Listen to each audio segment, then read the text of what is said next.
여러분, 땡땡 정권 사신 분들 휴직 조각 조심하세요. 이 말이 무슨 말일까요? 간단하게 말씀을 드리면요, 신종자본 정권에 대한 이야기입니다. 신종자본 정권이라는 것이 여러분 알다시피 채권의 기능과 증권의 기능을 동시에 가지고 있죠. 주로 은행에서 발행을 하는데, 은행들은요 신종자본정권을 발행해서 쉽게 말하면 자본금을 자꾸 늘려가는 그야말로 일거양득의 이 채권 겸 정권이라고 이야기할 수가 있습니다. 그런데 이 신종자본정권의 판매액이 하늘 높은 줄 모르고 올라가고 있습니다. 지금 보시는 것처럼 말입니다. 7,453억 원이 1월부터 시작해서요 3월 20일까지 판매된 액수입니다. 굉장히 많이 늘어나죠. 그만큼 말입니다. 신종자본정권을 사는 게 굉장히 유리하기 때문에 많은 현금 많은 부자들 또 이자를 좀 더 받으려고 하는 사람들은요 신종자본정권을 굉장히 많이 샀습니다. 정관전 TV에서도요 신종자본정권에 대한 이야기를 여러 번 했습니다. 그만큼 많이 사니까 한번 관심을 가져보라고 말입니다. 그런데 지금은요 관심을 가져보라고 이야기할 수가 없을 것 같아요. 왜냐하면 말입니다. 이거 한번 보세요. 그야말로 지금 난리라고 이야기할 수가 있습니다. 제가 말씀드리는 거는 UBS가 크레디트 스위스를 인수하면서 말입니다. 인수 조건이 신종자본정권을 휴지 조각 삼은 겁니다. 엄청나죠? 160억 스위스 프랑이에요. 우리 돈으로 하면 2조 6,179억 원이 지금 휴지 조각 영원이 됐다는 겁니다. 이것은 어떻게 생각하면요 그동안 신종자본정권에 투자한 사람들 입장에서는 청천벽력 같은 소리입니다. 아니 은행이 위험하지 않으니까 나는 믿고 은행에서 발행하는 신종자본정권을 내가 구입을 했는데 이게 영원 휴지 조각이 됐다고? 그러면 여러분 이자를 많이 주는 게 무슨 소용이겠습니까? 여러분도 알다시피 신종자본정권은요 세전 기준으로 보면 이자가 굉장히 높아요. 연 5.6% 정도의 금리를 주니까 1억 원을 넣으면 568억 원이고요. 5억 원을 넣으면요 2,838만 원입니다. 8억 원이 아니고 죄송합니다. 8만 원입니다. 158만 원입니다. 2,838만 원. 5억 원 정도만 넣어 놓으면 그죠? 연 단위로 채권과 같은 기능이 있으니까 이게 지불을 해 주거든요. 그러면 이 돈이면 여러분도 알다시피 이자로 생활할 수 있는 이자 생활자가 될 수도 있습니다.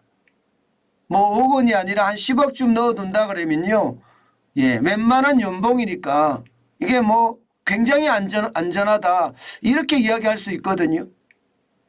그만큼 말입니다. 이자를 많이 주기 때문에 많은 사람들이 신종자본정권을 사고 있습니다. 그런 차원에서 보면 말입니다. 이게 위험이 오히려 더 커진다 이렇게 이야기할 수도 있어요. 그만큼 말입니다. 많이 샀다는 이야기입니다. 여러분 이거 한번 보세요. 2022년 1분기에는요 1조 31억 원을 샀습니다. 2023년 1분기에는 3월 20일까지 7,453억 원이고요. 올해보다가 작년이 더 많았죠. 작년에는 지금 엄청나잖아요. 일반적으로 말입니다. 투자자들이 채권에 그렇게 관심이 없었습니다. 왜냐 하면 말입니다. 개인에 대한 채권을 개인에게 채권을 판매하는 게 그렇게 많지도 않았고요. 또 채권의 수익률보다는 투자 수익률이 더 좋으니까 부동산을 사거나 증권을 사거나 코인을 사거나 투자 수익률에 어떤 집중을 했었거든요. 그런데 이자가 워낙 올라가니까 게다가 투자 상황도 녹록지 않죠. 부동산은 지금 어떻게 될런지 아무도 모를 정도로 대혼란을 겪고 있죠. 주식시장은 하루가 다르게 롤러코스터 장세입니다. 코인은요 급등과 급락을 반복하고 있습니다. 이런 시장에서 들어가기가 진짜 어렵습니다. 그러니까 요즘은 어떨까요? 요즘은 말입니다. 아무래도 채권에 눈을 돌릴 수밖에 없었습니다. 그런데 이 채권 시장에서 엄청나게 큰일이 벌어진 거예요. UBS가 크레디트 스위스를 인수하면서 신종자본증권이 완전히 휴지 조각을 만들어 놨으니까 시장에는요 여기에 대한 위험이 굉장히 커졌다. 이렇게 이야기할 수가 있는 겁니다. 이게 우리나라 같은 경우는 뭐 안전하자고 해요. 금융권에 기본적인 BIS 비율이 높고 또 우리 5대 시중은행 같은 경우는 위험이 없다. 그렇게 금융당국에서 이야기를 합니다. 그렇지만 만에 하나라는 건 있거든요. 왜냐하면 도이치방크가 이렇게 위기를 겪으리라고 생각을 안 했거든요. 도이치방크 이러면 독일 최대 은행입니다. 2023년 3월 초까지만 하더라도 신용부도수합 CDS 프리미엄이 0.88% 정도였습니다. 프리미엄이 0.88% 더 붙었다는 이야기거든요. 그런데 3월 24일 날은 2.22%까지 확 올라갔습니다. 급등했잖아요. 이것은 말입니다. 부도 위험이 굉장히 높아졌다는 뜻이에요. 그만큼 프리미엄을 2.2%를 주니까 말입니다. 이게 말입니다. 실리콘밸리 파산 때 CDS 프리미엄이 0.93, 93bp, 0.93%거든요. 1bp가 0.01이니까 거기에 비하면 굉장히 높죠. 이것은 시장에 위험이 없다 이렇게 이야기를 독일의 금융당국도 하고요. 유럽의 중앙은행 ECB 총재도 하고요. 심지어 미국 시장에서도 안정적이다 이렇게 이야기하지만 투자자들은 그렇게 생각하지 않습니다. 약간이라도 위기가 있다고 생각이 되면 돈을 빼는 게 투자자들의 본성이잖아요. 그 투자자들의 본성이 저는 시장에 위협이 될 수 있다고 생각을 합니다. 지금 유럽은행 같은 경우는 도이치방크만 이럴까 이런 생각 많이 합니다. 아니다. 도이치방크 외에도 유럽의 은행들 위험한 은행들이 많이 생기지 않겠느냐.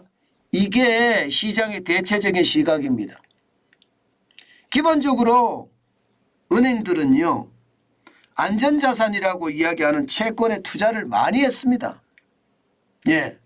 채권에 투자를 많이 하게 되면 여러분 이게 과거에는요. 이자가 쌌기 때문에 채권의 가격이 어떻게 됐을까요? 높았습니다.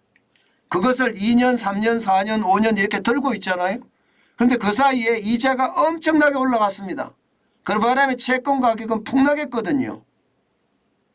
이를 두고 미실현 손실이라고 이야기를 하는데 이 미실현 손실이 은행마다 가득가득합니다.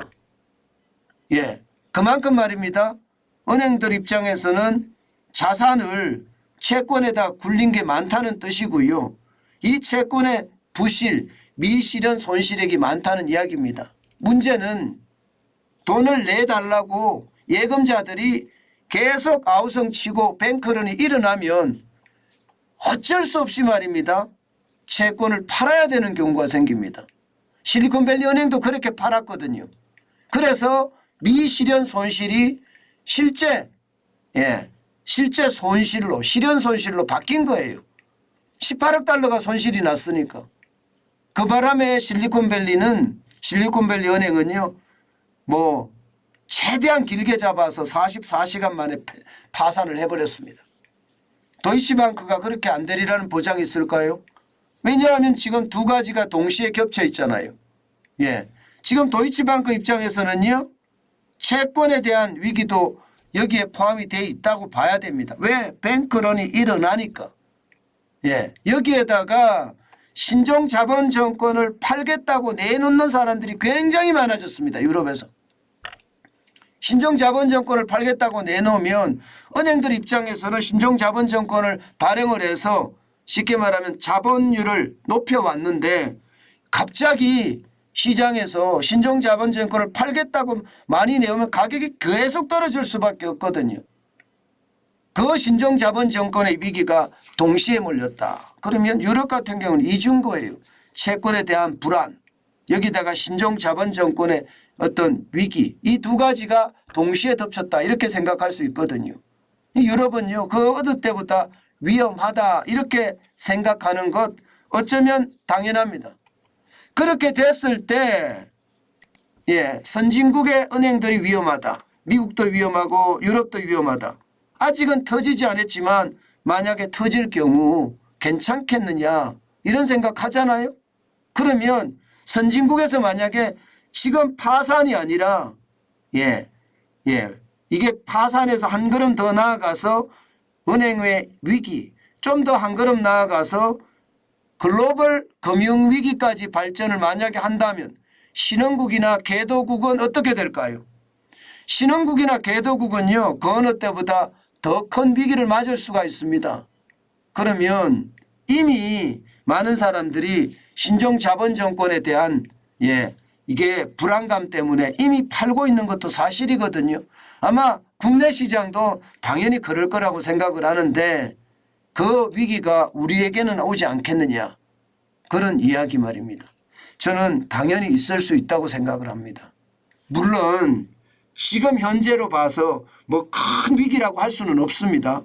그러나 이 작은 위기가 세계 경제의 어떤 불안 상황하고 마주치면 더 큰 불안이 만들어질 수도 있거든요. 그런 차원이라면 정관전 TV에서는 당연히 경고를 할 수밖에 없습니다. 저는 여러분들에게 신종자본증권을 뭐 바로 팔아라 이렇게 말씀드리고 싶은 것은 아닙니다. 분명한 것은 내가 가지고 있는 신종자본증권 그 해당 은행이 지금 부실채권 비율은 어떻고 또 BIS 비율은 어떻고 대손 충당금은 얼마나 쌓아나왔고 또 유동성은 얼마나 많은 부분이 돼 있는지 반드시 확인하시는 거 저는 중요하다고 생각합니다. 저는 5대 은행이라고 해서 뭐 신한, 국민, 우리, 하나, 농협 5대 은행이잖아요. 5대 은행이라고 해서 저는 안심하다 이렇게 생각하지는 않습니다. 지금은 어느 쪽으로 불똥이 뛸란지 아무도 모릅니다. 그렇기 때문에 우리가 조심하고 또 조심하는 거 저는 굉장히 중요한 대목이라고 생각을 합니다. 제가 예금도 분산 예치하라고 말씀을 드렸는데 그 상황이 지금하고 똑같다. 저는 그렇게 여러분에게 말씀드리고 싶습니다. 특히 제가 신종자본증권에 대한 투자 사실 기사에서 많이 나오고 많이 투자를 한다. 채권 중에서도 이자를 많이 준다. 이런 얘기 제가 말씀을 많이 드렸는데 거기에 대한 어떤 지금은 상황이 확 바뀌었잖아요. 때문에 어떻게 내가 대응할지 찬찬히 뜯어보는 지혜 반드시 필요하다 이렇게 생각합니다.